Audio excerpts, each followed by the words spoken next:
kami yang berada dalam kerajaan surga, kini tiba saatnya Tuhan kami mau mendengarkan kebenaran firman.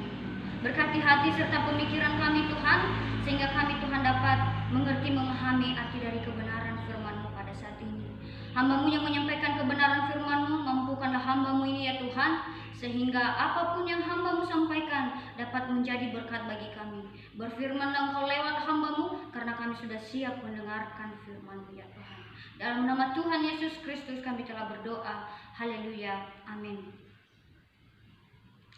Shalom Bapak Ibu Saudara-saudari yang terkasih, di dalam nama Tuhan Yesus Kristus, firman Tuhan yang kita renungkan pada sore hari ini terambil dari surat Yakobus pasal 1 ayat 2 sampai 8. Yakobus pasal 1 ayat 2 sampai 8 saya akan bacakan bagi kita di bawah judul perikop iman dan hikmat. Saudara-saudaraku, anggaplah sebagai suatu kebahagiaan apabila kamu jatuh ke dalam berbagai-bagai pencobaan. Sebab kamu tahu bahwa ujian terhadap imanmu itu menghasilkan ketekunan. Dan biarkanlah ketekunan itu memperoleh buah yang matang, supaya kamu menjadi sempurna dan utuh dan tak berkekurangan sesuatu apapun. Tetapi apabila di antara kamu ada yang kekurangan hikmat, hendaklah ia memintanya kepada Allah, yang memberikan kepada semua orang dengan murah hati dan dengan tidak membangkit-bangkitkan, maka hal itu akan diberikan kepadanya. Hendaklah ia memintanya dalam iman dan sama sekali jangan bimbang, sebab orang yang bimbang sama dengan gelombang laut yang diombang-ambingkan kian kemari oleh angin. Orang yang demikian jangan mengira bahwa ia akan menerima sesuatu dari Tuhan, sebab orang yang mendua hati tidak akan tenang dalam hidupnya. Bapak Ibu Saudara-saudari yang terkasih di dalam nama Tuhan Yesus Kristus, sesuai firman Tuhan yang kita renungkan pada sore hari ini, saya mau mengangkat tema bagi kita, bertahan dalam pencobaan.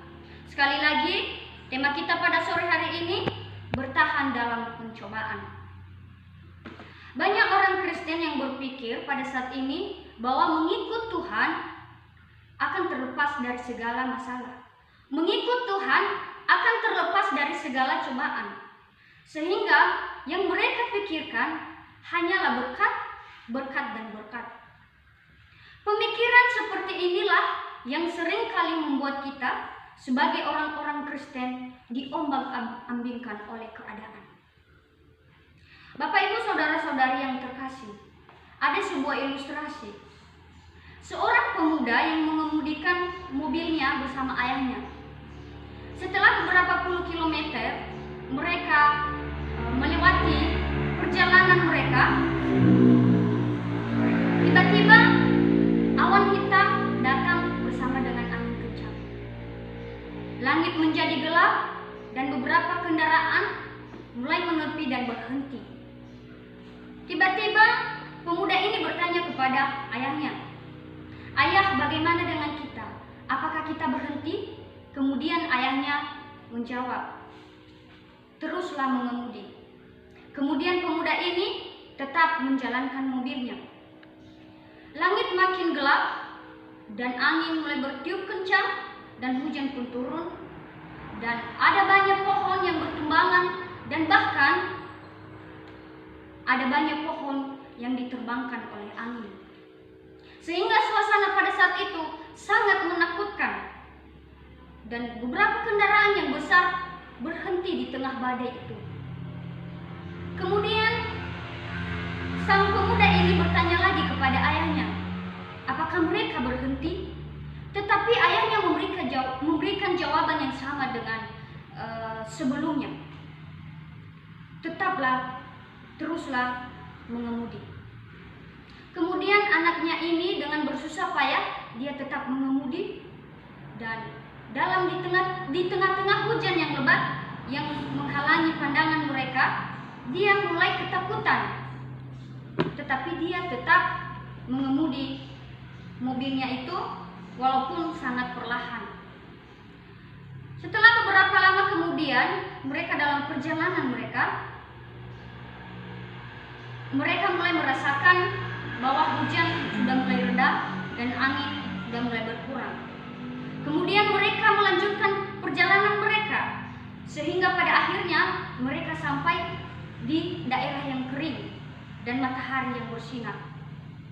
Disitulah ayahnya berkata kepada anaknya, "Berhentilah, keluar." Kemudian anaknya bertanya, "Mengapa sekarang kita baru berhenti, ayah?" Ayahnya menjawab pertanyaan sang pemuda itu, "Berhentilah, keluarlah, lihat di belakang. Bagaimana jikalau kita tadinya berhenti di tengah badai?" Pemuda ini pun berhenti dan keluar dari mobilnya, dan dia melihat betapa banyak orang-orang di belakang mereka yang terjebak di tengah badai. Akhirnya pemuda ini mengerti dan memahami bahwa jangan pernah berhenti di tengah badai, karena itu akan membuat kita terjebak dalam ketidakpastian.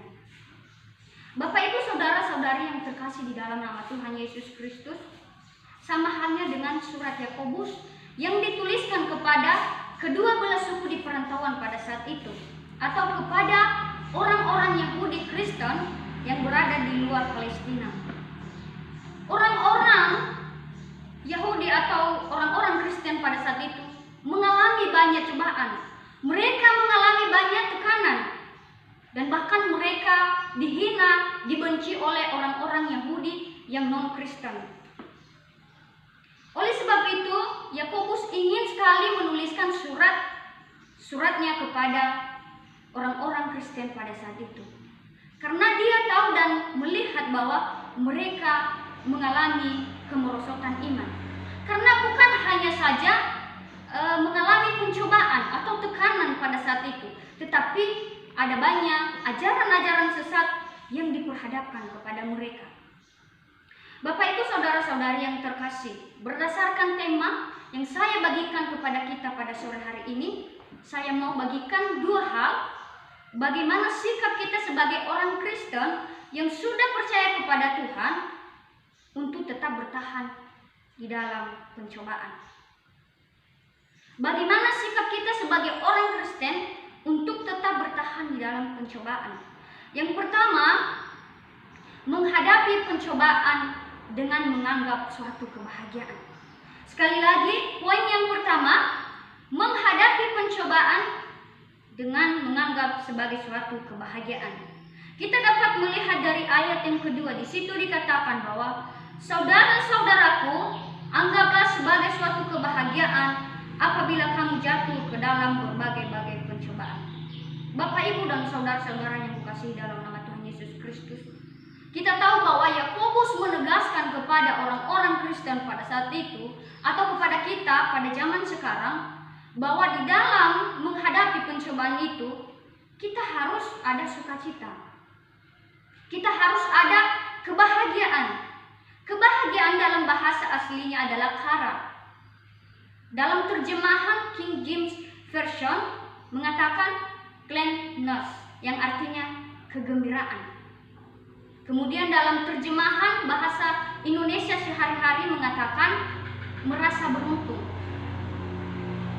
Jadi saudara-saudari yang terkasih, ungkapan ini mengajak kita sebagai orang-orang Kristen untuk tetap berpengharapan kepada Tuhan, untuk tetap mempercayakan hidup kita kepada Tuhan, yaitu apapun yang terjadi, apapun yang kita lewati, yang kita alami, kita harus tetap menganggapnya sebagai kebahagiaan.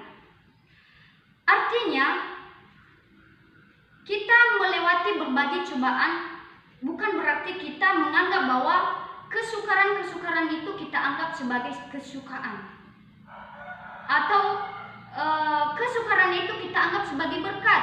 Tetapi yang diharapkan Yakobus kepada kedua belah suku di perantauan pada saat itu, atau kepada kita orang-orang Kristen zaman sekarang, bagaimana cara kita untuk menghadapi pencobaan itu sehingga kita menganggapnya sebagai kebahagiaan. Dan mengapa kita menghadapi pencobaan itu dengan kebahagiaan? Karena pada ayat yang ketiga, di situ dikatakan bahwa ujian terhadap imanmu itu menghasilkan ketekunan. Jadi jelas bahwa ketika kita menghadapi pencobaan itu bukan berarti membuat kita kendor di dalam iman, membuat kita tidak membangun hubungan yang baik dengan Tuhan. Tetapi apa yang diharapkan Tuhan kepada kita, yaitu dengan ujian itu kita memperoleh ketekunan dan kesempurnaan di dalam Tuhan. Sebuah ilustrasi, seorang pendeta muda meminta kepada pendeta tua untuk didoakan supaya dia memperoleh ketekunan. Kemudian pendeta tua ini memimpin doa dan mereka berdoa bersama-sama.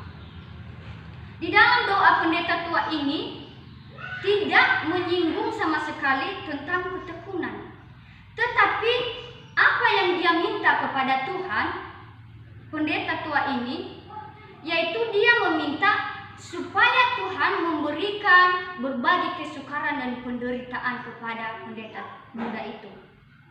Tentu pendeta muda itu terkejut dan marah menegur pendeta tua ini. Dia tidak terima dengan doa yang disampaikan oleh pendeta tua. Akhirnya pendeta tua itu mengatakan kepada pendeta muda, satu-satunya cara untuk mendapatkan ketekunan dan kesempurnaan yaitu hanya melewati penderitaan dan kesukaran. Jadi saudara-saudara yang terkasih, dalam ilustrasi ini kita dapat mengambil hikmat atau penerapannya di dalam kehidupan kita. Karena itu, janganlah marah atau memberontak kepada Tuhan. Karena Tuhan sedang menempatkan kita di dalam pembentukan, sehingga kita tetap bertekun di dalam Tuhan. Poin yang kedua yang saya bagikan bagi kita pada sore hari ini, bagaimana sikap kita sebagai orang Kristen untuk tetap bertahan dalam pencobaan, yaitu menghadapi cobaan dengan meminta hikmat. Saudara-saudara yang terkasih di dalam nama Tuhan Yesus Kristus, kata meminta dalam bahasa aslinya adalah aiteo, yang artinya ask. Dalam bahasa Indonesia adalah meminta. Kemudian dalam terjemahan firman Allah yang hidup mengatakan bahwa tanyakanlah kepadanya. Jadi di sini dijelaskan oleh Yakobus kepada kedua belas suku di perantauan pada saat itu, atau kepada kita pada saat ini, kita harus meminta hikmat ketika kita memiliki keraguan atau kebimbangan dalam menghadapi pencobaan. Hikmat yang kita minta di sini yaitu hikmat bagaimana kita menghadapi pencobaan, bukan untuk menghindari pencobaan tetapi untuk menghadapinya. Terkadang kita sebagai mahasiswa terkhususnya yang kuliah online, terkadang kita merasa bingung dan merasa bimbang karena ada banyak yang terhalang oleh masalah jaringan, kuota, laptop, dan HP, dan lain sebagainya. Tetapi kita harus mengerti dan memahami bahwa di sini Tuhan menguji bagaimana keteguhan kita, panggilan kita, bagaimana kita memperjuangkan pembentukan kita di dalam Tuhan, bagaimana kita menjadi hamba Tuhan yang sejati. Jadi, Bapak Ibu saudara-saudari yang terkasih, di dalam perkuliahan online, marilah kita tetap berjuang. Marilah kita meminta hikmat daripada Tuhan, supaya Tuhan memberikan Roh Kudus untuk memimpin kita, baik dalam tugas-tugas kita, supaya kita tidak banyak alasan untuk tidak mengerjakan tugas, tidak ikut ibadah, tidak ikut kuliah karena faktor jaringan, karena kuota, atau lain sebagainya. Tetapi marilah kita belajar untuk tetap meminta hikmat yang daripada Tuhan, karena Tuhan adalah sumber dari segala hikmat. Dari kebenaran firman Tuhan ini kembali diingatkan kita supaya kita tetap bertahan dalam pencobaan. Selama kita hidup di dunia ini, tidak ada kata lepas atau bebas dari masalah. Kita dilahirkan bukan untuk menghindari masalah, tetapi kita ada untuk menghadapinya.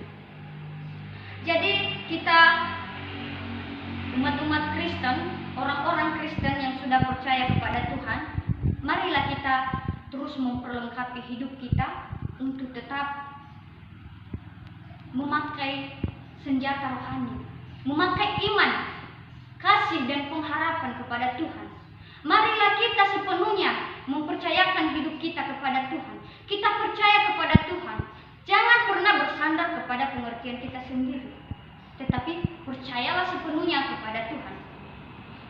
Dan pada akhirnya, ketika kita melibatkan Tuhan di dalam segala masalah pencobaan yang kita hadapi, atau kita menganggap suatu pencobaan itu sebagai kebahagiaan dan meminta hikmat kepada Tuhan lewat doa-doa kita, yakin dan percaya bahwa segala cobaan itu dan badai itu pasti berlalu.